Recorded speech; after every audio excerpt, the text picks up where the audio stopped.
তাদেরকে দেখাই। মূলত ছড়িয়ে ছিটিয়ে রয়েছে আসবাবপত্র, গহনাগাটি, গহনার বক্স।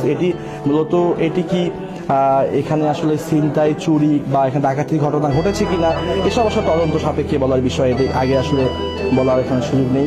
পুলিশ এবং এখানে কিন্তু ডিবি এবং থানা পুলিশ তারা কিন্তু তদন্ত করছে, আলামত সংগ্রহ করছে। মূলত কিভাবে এই ঘটনা ঘটলো আমরা একটু আপনাদেরকে দেখাতে চাই। যে এই যে আগামী চক্রবর্তী এবং পিওমকে দেখা যাচ্ছে, অর্থাৎ গণপতি চক্রবর্তী স্যারের যে মেয়ে আগামী চক্রবর্তীকে আমরা দেখতে পাচ্ছি এই ছবির মধ্যে, এবং তার যে সন্তান পিওমকে আমরা দেখতে পাচ্ছি। আমরা পিওমকে দেখতে পাচ্ছি এই ছবির মধ্যে, আসলে তার দেখা যাচ্ছে। এই বাসায় যখন আমরা প্রবেশ করি, এই বাসার কবুতরগুলো এখনো আসলে উঠছে, কিন্তু বাসার মালিক নেই। তারা আসলে তাদের মরদেহ পাওয়া গিয়েছে। তারা ঠিক কবে, কখন, কিভাবে আসলে তাদেরকে মেরে ফেলা হলো বা তারা অন্যভাবে কোনো দুর্ঘটনা ঘটলো কিনা এসব আসলে তদন্ত সাপেক্ষের বিষয়।